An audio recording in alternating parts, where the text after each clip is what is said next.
Nandito kami mga kaibigan, bayan sa magre-repair kami ng heater, water heater. Inuna lang namin itong sa contactor nya. Bali yung contactor na yan mga kaibigan.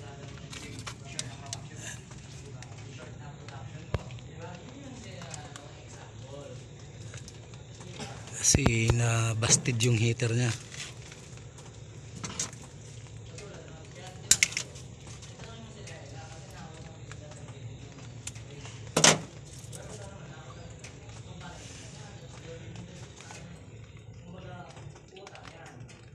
Lalagyan lang ng lugs.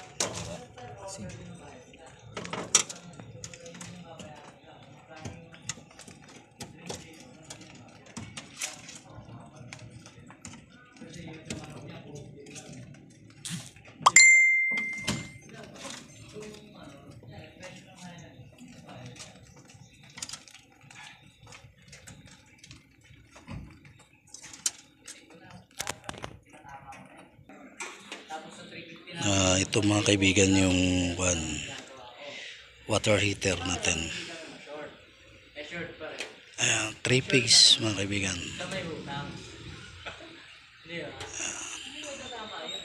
Ito yung coil nya.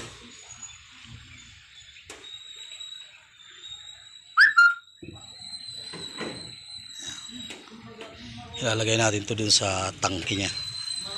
Ayan yung tangke na yan. Ayan. Diyan natin ilalagay yan. Ayan mga kaibigan yung heater.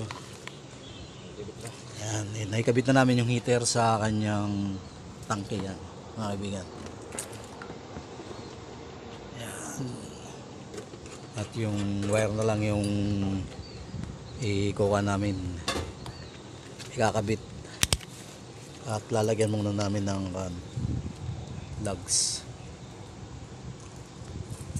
saka connector yung kasi lalagyan namin siya ng pinakabubong para hindi siya mabasa.